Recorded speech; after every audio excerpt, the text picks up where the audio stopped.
Part 2. A week had come and gone quicker than Twilight would have liked to believe.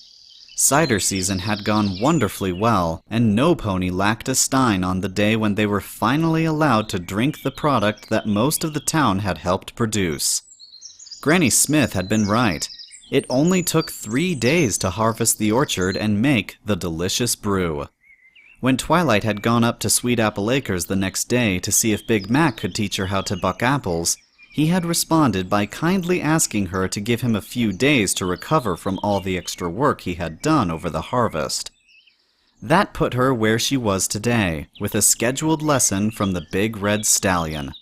She was practically skipping towards the Apples' homestead. When she finally got to the farm, she found Applejack in the yard with Winona, playing a game of fetch. "Well, howdy, Twilight. What's got you so chipper today?" Twilight stopped dead in her tracks, eyes wide and pupils dilated. She gave a nervous chuckle before stating, "What are you talking about, AJ? I'm my normal self." Twilight gave a large, toothy grin before glancing both ways, trying to dispel anything her friend might be trying to insinuate. Applejack deadpanned. "Twilight, I'm the element of honesty for pony's sake. I can tell when a pony's lying. So what's got you so chipper? It isn't my brother, is it?" The orange mare gave her unicorn friend a devilish grin as the latter part of her question sneaked into the conversation. Twilight had resumed walking towards Applejack, but almost tripped when she heard her statement. "What? No! What would make you say that?" Applejack chuckled at Twilight's expense. "Come on now, Twi. You aren't exactly the most secretive pony. That'd be reserved for a pony like Rarity. I saw the way you were hanging off his words a couple of days ago. Did you really think I wouldn't notice?" Twilight's charade fell, and her body visibly slunk. I'm sorry, Applejack. I know he's your brother. I shouldn't be acting like this." "Twilight," Applejack said sternly, approaching her friend and placing a leg upon her withers. "You think I'd have a problem with that? Honestly, the boy needs a good mare in his life. I already tried to set him up with Fluttershy, but as it turns out, they're too quiet for each other. As far as I can tell, you've got the best shot out of any of our friends." Twilight's ears perked up at this, trying to believe what she was hearing. "So, you're saying that it's okay that I have a crush on your brother?" "Of course it's okay, you big dummy," Applejack stated. "In fact, I'll even help you out if you want me to. I know him inside and out. Anything you need to know, just ask me." Twilight stared at her friend, dumbstruck. She didn't even understand what was reaching her ears. That Applejack had noticed her recent behavior was horrifying, but the fact that Applejack was willing to help? That was almost inconceivable. "Well, I guess the pony's out of the barn, huh?" Twilight said, scratching the back of her neck with a hoof. "Yeah, I didn't even know I had a crush on him myself until we were all at the pond together. And then I just felt something, if that makes any sense at all." "Sure it does, Sugar Cube," Applejack said.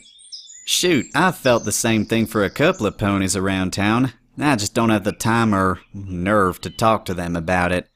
But like I said, he needs a quality mare in his life, and I think you might be up for the job. So, want some tips?" Yes, Twilight repeated excitedly, dancing around Applejack for a minute. "Hold your horses, Twilight," her friend yelled, holding up a hoof. "Calm down first, and I'll tell you what you need to do." Twilight stopped and gave her friend a big grin, excitement clear in her eyes. "That's better. Now, I reckon the first piece of advice is to be yourself. Big Mac's a good judge of character. If you ain't yourself, he's gonna see right through it. Secondly, don't be afraid to bring up the issue. He's a stallion of forwardness. He likes a mare who's gonna be straight with him. No games, you hear?" Twilight nodded before saying, "Well, Applejack, I don't even know that I could play those games. It's not like I've had any experience or anything." The orange mare did a double take. "Say what now?" she said. "You ain't never tried dating any pony afore?" Twilight just shook her head. Applejack mumbled a few words before saying in a low voice, "I keep forgetting that y'all wasn't very sociable back in Canterlot." He's pretty much the first pony I've ever felt like this for, Twilight said timidly.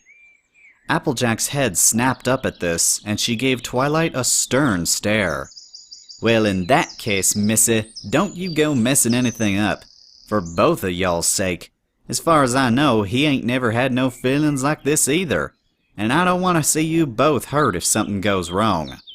Twilight's stomach flipped at this statement. The way her friend had put it, it almost seemed as if the Earth Pony's brother had much the same feelings towards the Lavender Mare as she did towards him. Wait a minute. Are you saying that he feels the same way? Applejack looked away quickly before meeting Twilight's gaze again. No. I ain't saying nothing like that. Alls I'm saying is I don't want y'all hurting each other in the emotional way, you know? Twilight raised her head, letting out a soft, "Oh." She looked off into one of the apple fields before saying anything further. So, I'm just going to take it that he might possibly feel the same way. Even if it isn't true, it still makes me feel better. Applejack simply shrugged, saying, "Whatever you need, Sugar Cube. Now, why don't you just get on out there and spend some time with him? Just remember to be yourself, and if you need any advice, I'm here for you." Twilight gave her friend a thankful nod before heading off in the direction that Big Mac had specified on her last visit. Thoughts swirled all around in her mind now, and she had butterflies in her stomach. With the blessing of Applejack, the Lavender Mare wondered what she could do to convey her feelings towards Big Mac. As she walked through rows of apple trees, she noted how many trees still had apples on them. She knew that the cider had only come from part of the orchard, but it still always managed to amaze her at how big the place really was. Even the maps she had looked at couldn't do the apple family's pride and joy justice. Finally, she spotted something that was out of the ordinary, or at least different from all the surrounding trees. Big Macintosh saw her approaching and gave a friendly smile, accompanied with a wave of his hoof. The mare in question gave him a friendly smile as she approached, saying, "Hey, Big Macintosh. I was wondering when I'd finally stumble upon you." The stallion gave a low, friendly laugh and motioned for her to sit next to him. She obliged his offer, shifting uneasily as she was once again next to this fine specimen of a stallion. She noticed that his golden mane fell about his face and neck with sweat, a sign that he had been hard at work today. To Twilight, that made him all the more attractive. "Howdy, Miss Twilight," Mac said. "How are you doing on this fine fall afternoon?" Twilight giggled a little, saying, "I'm doing great, Big Macintosh. And yourself?" "Right fine and dandy, ma'am. Now, I hear someone wants to try their hooves at apple bucking." "Right you are." Twilight sounded like a little school filly the way she giggled after that sentence. She thought she saw Mac's coat grow just a shade darker on his cheeks. "Well, then there's one important thing you need to know," he began, southern drawl making his instructions sound like honey in Twilight's ears. "And that's that it ain't in the strength of the kick, it's in the technique." "Really?" Twilight asked. "So Applejack isn't just good at it because she's strong?" Big Macintosh gave her a trademark low, hearty laugh. "And no, ma'am, she's good at it 'cause she's strong too. Strength simply increases the amount of apples you'll get out of each buck. That's not to say you can't get the same amount with proper technique. Strength just helps a ton. Thing is, any pony can get an apple out of the tree if they hit it just right.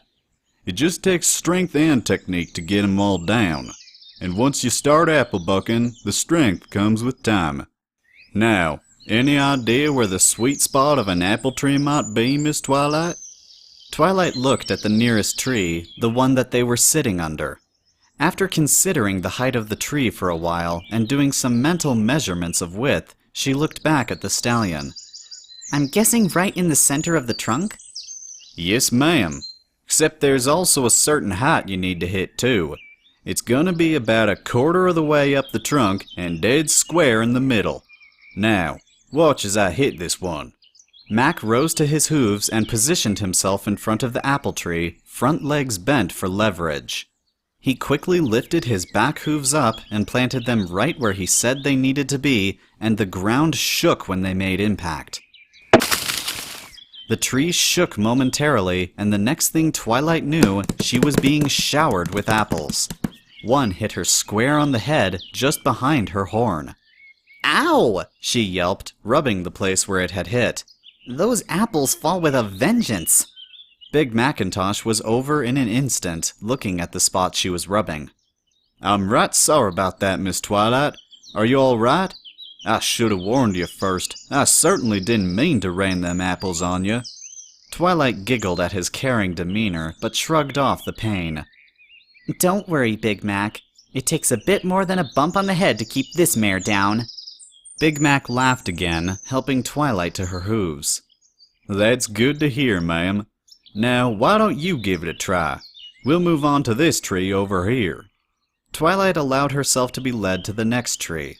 This one had a few baskets underneath it, ready to catch any apples that may fall out of the tree. The unicorn positioned herself like Big Macintosh had done and lowered the front of her body. Like this? She asked. Mac scrutinized her form, making sure she was in place correctly. Lower your front a bit more so that your hind legs are straight. Something inside the lavender mare suddenly made her speak up. So you want me to get my rump a bit higher in the air? Big Macintosh definitely blushed when she said this. His cheeks were a whole 2 shades darker than the rest of him, and once Twilight realized what she had said, she too was blushing. I can't believe I just said that, she thought to herself. He must think I'm mocking him. Ugh, come on, Twilight, don't be so awkward. Well, yes, ma'am. I suppose you could put it like that. I didn't mean to be so forward with my instructions. No, Big Mac, I'm sorry. I just said it without thinking. So, right, back legs straight, here we go. She quickly moved on from the moment and positioned herself once again. Right. Now, what you want to do is put your weight forward and lift your back legs up while coiling them. Then you gotta act like a slingshot and push all your momentum into exploding your legs at the tree. A good solid hit should knock a few apples down. Twilight went through the motions first, trying to get a feel for her balance. When she finally thought she was ready, she brought her hind legs up, exploded, and... nothing. She completely missed the tree and fell flat on her stomach. Oh, I'm sorry. I must have kicked the wrong way. Big Macintosh gave her his throaty laugh once again. She could feel the vibration of his voice inside of her chest, and it tickled. She giggled a bit. It's all right, Miss Twilight. I did the same thing at first. Try again. Twilight recovered from her fall and followed the stallion's instruction. This time, she made contact with the tree, but it felt like some pony had sent a shockwave through. Ouch! She wailed, shaking her back legs. That actually hurt. You hit a little low, Mac pointed out. Just about a foot higher and that won't happen. If you hit the sweet spot, the vibration goes throughout the tree and not back into your legs. I guess that makes sense, Twilight mumbled. She reared up and tried again, this time making solid contact with the tree and feeling the vibration run out of her instead of through her. It was a satisfying feeling, like something had been done perfectly without any repercussions. She looked around for the resulting apples, but found nothing but empty baskets. Much better, ma'am, Big Mac said. On your next one, you gotta hit a little harder. Now that you know where to hit, just put some oomph into it. Some what? Twilight asked, looking at Big Mac and raising her brow. You know, some oomph. Twilight gave him the same look, longer this time. Big Mac looked around for a second. It's like this, he finally said. If'n you want to get more power, you gotta grunt. Helps the energy flow through you better. Is that true? Twilight asked, her scientific side questioning his words. Yes, ma'am, it is. Proved even by Equestria's leading apple scientists. Twilight looked up at the sky for a moment, gears in her head turning, before making eye contact with her new friend. Apple scientists? She asked. Those exist? Sure as sugar, Miss Twilight, came Mac's drawl. I've met a few of 'em and read several books. As one of the largest orchards in Equestria, some of 'em even come here to ask me about bucking, like you. Twilight laughed nervously, saying, Well, I'm certainly no apple scientist. I just wanted to learn how to do it. I weren't saying nothing else, ma'am, Mac said, smiling at her. Now, want to try again? You bet, Twilight said with a confident smile. The pair continued on like this for a couple of hours, with Mac giving Twilight a tip every now and again about how she could improve her form. Enough time had passed for the stallion's mane to dry of sweat, and now he only carried the scent of a day's worth of work. This, too, Twilight found attractive, and a few times it caused her to mess up on her bucks. What is it about this one stallion? Twilight kept asking herself. He's soft-spoken, polite, he works hard, and, well, he smells wonderful, even if Rarity would disapprove of the farm pony's scent. She's not into country stallions anyways. Twilight's mind had wandered off on tangents like this throughout the lesson, sometimes causing her to miss the tree she was aiming at. Twilight had been working so hard that she didn't notice when she started to sweat, and her mane was plastered to her neck and forehead. The pair kept it up until the librarian was finally able to get several apples down all at once. Several times that day, she had downed quite a few apples at once, but on this last try, she had dislodged all the apples from the tree. Oh, Celestia, I did it, Big Macintosh! I got them all down! She jumped around Big Mac, despite how tired and sore her legs were. Her feeling of accomplishment easily overcame any physical fatigue she was suffering. Big Mac smiled down at his student, wondering if that was how Celestia felt when she was teaching Twilight whatever it was unicorns studied. Congratulations, Miss Twilight. Your first apple bucking day was a success. Twilight was breathing hard, having worked more than she was used to in the last few hours. She turned her gaze towards Big Mac and simply asked, Now what? Do we keep going? Big Mac shrugged. That's up to you. Personally, I think you've done more than enough for your first day learning. You look pretty tired, too. Why don't we go to the pond? Twilight instantly perked up. That would be a wonderful idea, she said. Big Mac turned towards the general direction of the pond and began making his way towards it. Twilight followed suit, pacing herself beside the big stallion and catching her breath. The pond was on the other side of the farm, so this left Twilight with plenty of time to start a conversation. Her mind began working over different topics as her lungs calmed down, and she finally decided to keep it short and simple. So, she began, catching Mac's attention. How did I do on my first day, really? You said it was a success, but I know it took me a long time to get even one apple down. Big Mac smiled, keeping his head forward. You did great, Miss Twilight. Actually, I'd say you did it faster than any pony I've taught afore, and that's saying something. I did? The lavender mare asked hesitantly. But I don't usually do manual labor. Like I said, it ain't in the power, it's in the technique. And you, ma'am, are a pony of technique, unless I'm mistaken. He gave her a teasing smile then, glancing at her out of the corner of his eye. Twilight looked towards the ground, suddenly very interested in where her hoofsteps were. Yeah, I guess you're right. I've always said, if you're going to do something, do it the right way. Mac looked forwards again, nodding his head. That's a good way to look at life, Miss Twilight. Follow that advice, and I reckon you can get anywhere. I suppose you're right, she said. She glanced up at the big stallion, seeing a smile on his face. This, in turn, caused her to smile before she looked away, trying to hide it. Ugh, I just need to say something to him, she thought. But what? How does some pony even start one of these conversations? I should have talked to Rarity before I came out here. The two walked in silence a bit longer, getting closer and closer to the pond that Twilight could picture in her mind. She desperately wanted to get into the calm, cool waters, hoping that the pond's embrace would calm her nerves.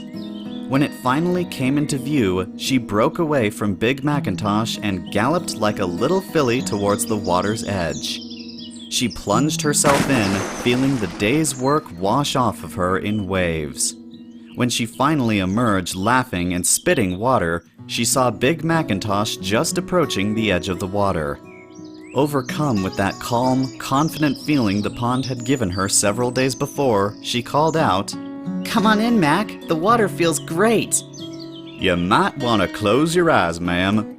Before Twilight could ask why, the red stallion backed up and got a running start. By the time she realized what he had meant, it was too late. His huge form caused what could only be described as a small tidal wave as it washed over the lavender mare and pushed her underwater. Turning about under the surface, she soon felt strong hooves pull her back up above the surface.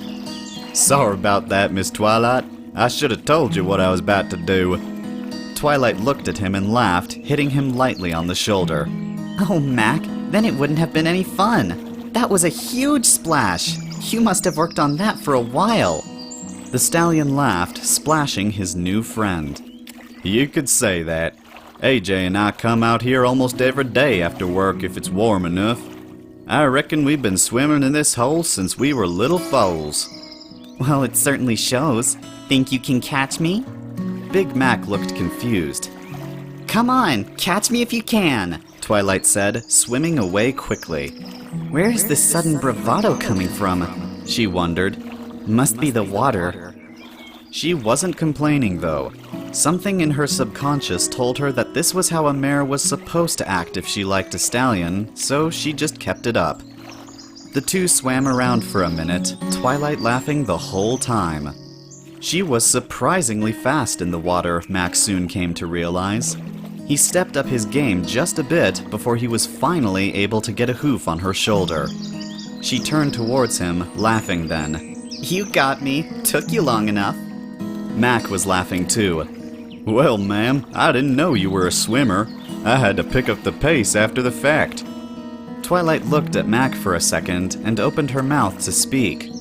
She closed it and then tried again. Mac, I have a question for you. Mac's face got a bit more red than usual. Yes, ma'am? What is it? Twilight noticed how he fumbled for words in his response. So cute, she thought to herself. Well, I was wondering why you keep calling me Miss and Ma'am. Just Twilight is fine with me, really. Just a matter of respect, ma'am, Big Mac said with an air of practiced habit. It's okay, really, Twilight assured. We just spent several hours apple bucking. I'm sure you can drop the formalities, if you'd like to. She gave him a smile to reassure this fact. Big Mac thought for a moment. It seemed to Twilight that he was working over the new knowledge in his mind, trying to decide whether it would really be all right to drop the formal names.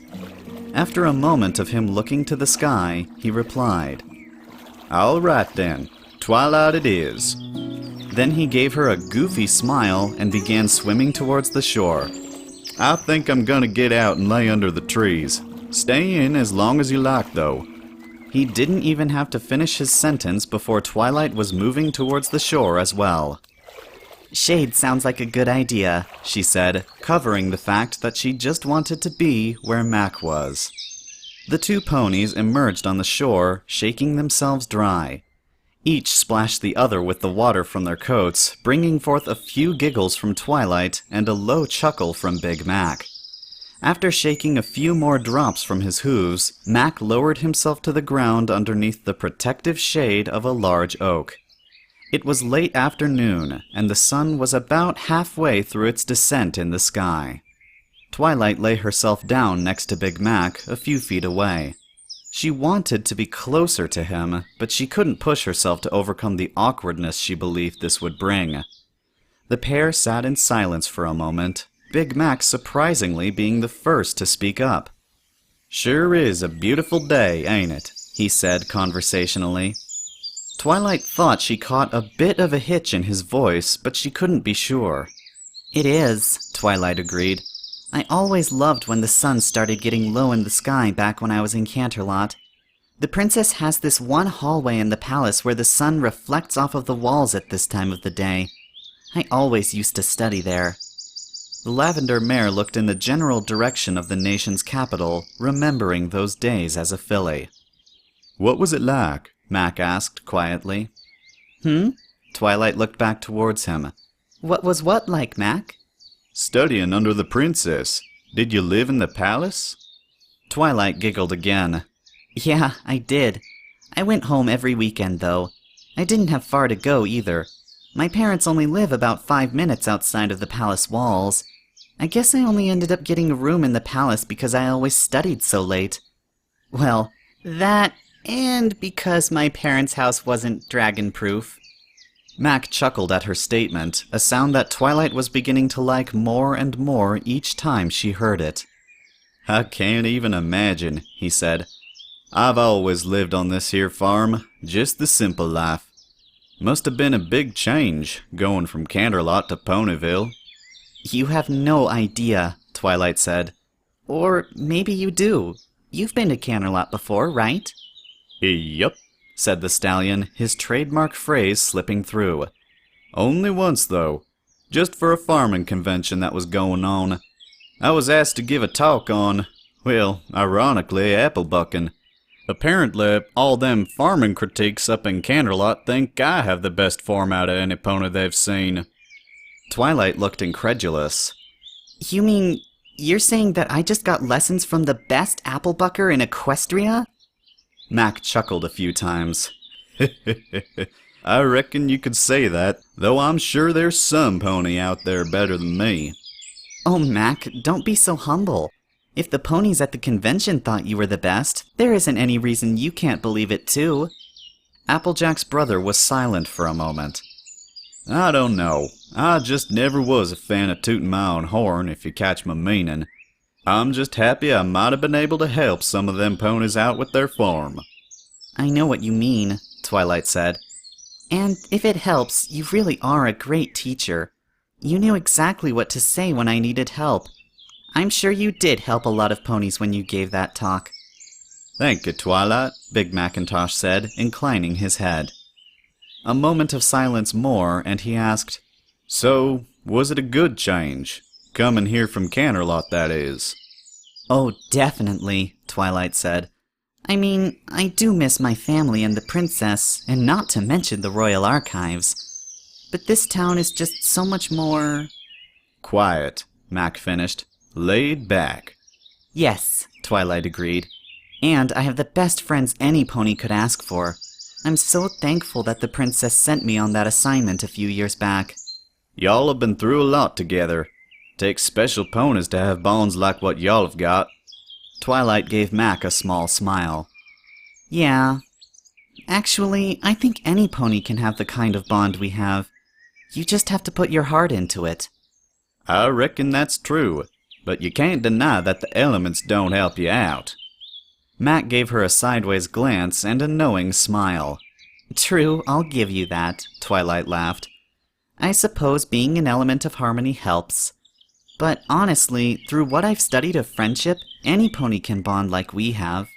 I mean, if a pony like me can make friends, any pony can. "Now, what's that supposed to mean?" Mac asked quickly, raising an eyebrow. Well, Twilight's blush was coming back to her face. Back in Canterlot, I never really talked to any pony. I was always too busy studying. Other than my big brother, Cadence, and Princess Celestia, I didn't have much contact with any pony else. That's why I'm so thankful that I was sent here before that summer sun celebration.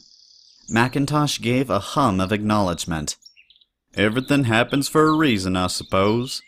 Twilight smiled up at the workhorse. Yeah, it does, doesn't it? They sat in silence for a bit longer before Twilight's curiosity got the better of her. So, What about you, Big Mac? I hardly know anything about you. I mean, I know what Applejack's told me, but I don't actually know anything about you. Mac looked out over the water and smiled, readjusting himself slightly. Well, Twilight, what would you like to know? Twilight thought for a minute. She remembered that the Apple family had pretty much started Ponyville from the ground up, and surely Big Macintosh must have had somewhat of a hoof in it. There was only a generation separating him and his grandmother, and Mac, like Twilight, was somewhere around 20 years old. Ponyville wasn't that old when she thought about it like that. Tell me a bit about your family, Big Mac. I know your grandmother practically started this town, and without the apples, Ponyville wouldn't exist. Mac was quiet for a moment as he thought of what to say. Finally, after what seemed to Twilight like ages of worrying if she had said something wrong, he began. Well, like you know, my Granny Smith came here with her family and started the orchard. After she discovered the Zap apples, other ponies started coming in and settling down. After a couple of hard years with only the Zap apple harvest keeping them afloat, my granny finally found out how to get regular apples to grow here. I guess you could say she figured out the science. There's a science to it? Twilight asked. Proper soil, weather conditions, and whatnot. Twilight made an "oh" with her mouth and then motioned for the stallion to continue. So, once she figured that out, even more ponies started coming in, figuring that if there was food to be had, then they could trade with our family for their skills. A few of them even started farms of their own, like Carrot Top's family. Their farm sprung up just a bit of ways away from ours, as you know. Twilight nodded in acknowledgement, looking to the general direction of that farm. So the years passed, each harvest getting better and better. Granny grew up, had herself some foals, and one of them was my ma. Well, the family kept the farm growing, planting more and more trees in the orchard. Eventually, my ma met my pa, who had come here from Hoofington. He always said he was traveling 'cause he hated staying in one place for too long. Well, he met Ma, and that all changed. He settled down here and began helping out the family. This is about the same time some of you and AJ's friends' parents came into town. I believe Miss Rarity's parents moved in not too long after I was born, and Pinky's family visited here to trade some of their gem rocks for some of our apples. Twilight was listening with rapt attention, amazed that the stallion knew the goings-on of the town at times before he was born. She remained silent, though, waiting for the stallion to continue. So, after a while, of course, Ma and Pa had me, AJ, and little Apple Bloom. Now, I know you haven't met our parents, and you're probably wondering why. Like I said, Pa liked to travel a lot. So Granny Smith told him to get on out of here while they were young and still could. They've been traveling for a while now, seeing all sorts of things. Every now and again we'll get a package from them with some souvenirs and postcards from all the different places they've been. Last I heard, they were in the Dragon Kingdoms, meeting all kinds of different dragons. That was about a month ago, so they're probably in the Griffin Kingdom by now. I think they'll be home in about another year, if I remember correctly. He's giving a lot of information freely, Twilight found herself thinking. She'd never thought he'd be so willing to talk about himself, but here he was, doing just that. So, I think that just about wraps it up, Twilight. That's my family, from the first ones here to me and my sisters. Wow, Twilight breathed. I wasn't expecting that much information. Mac turned towards her with a questioning glance. Why's that? Twilight shrugged, saying, I don't know, you're just always so quiet. I wouldn't have expected you to tell me, a pony that you've never really been around much, all of this so soon. The stallion cocked his massive head to the side, giving her a confused look. Well, Twilight, when ponies ask me something, I usually reply. But when it comes to more personal matters like my family, I'll only tell ponies I'm completely comfortable around. Twilight's cheeks grew red hot, and she had to avert her gaze. He's comfortable around me. Oh, my Celestia. What if... No, he couldn't. What do you mean? What makes you say that? Well, you're one of AJ's best friends, and she's one of the best judges of character I know. Oh, it's because I'm friends with Applejack, Twilight told herself, blush disappearing. That makes sense. And on account of the fact that you're just an all-around good-hearted pony, and easy to talk to. A pony of worth can tell if the pony they're talking to is up to no good, don't you think? And just as quickly as it had gone, her blush came back full strength. That is, yes. I suppose you're right. Thank you, Big Macintosh. She flashed him a sheepish smile, then looked down at the ground and fumbled with her hooves. Something on your mind, Twilight? He asked, noticing her uncharacteristic shyness. Just remember what Applejack said, and she's okay with it, Twilight reassured herself. I can do this. Just say something. Come on, Twilight, come on.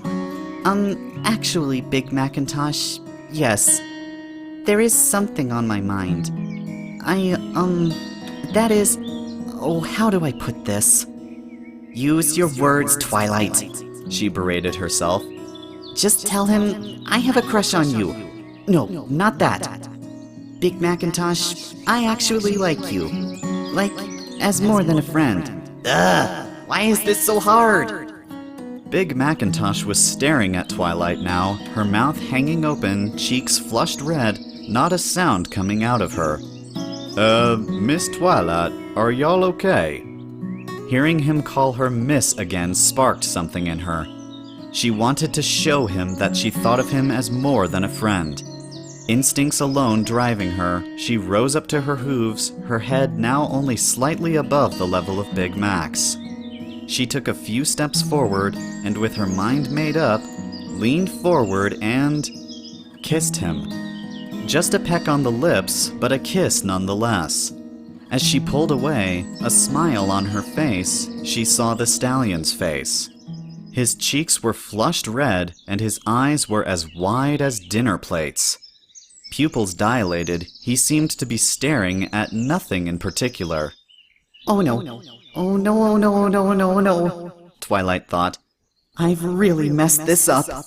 Without even thinking another thought, she turned tail and ran for it.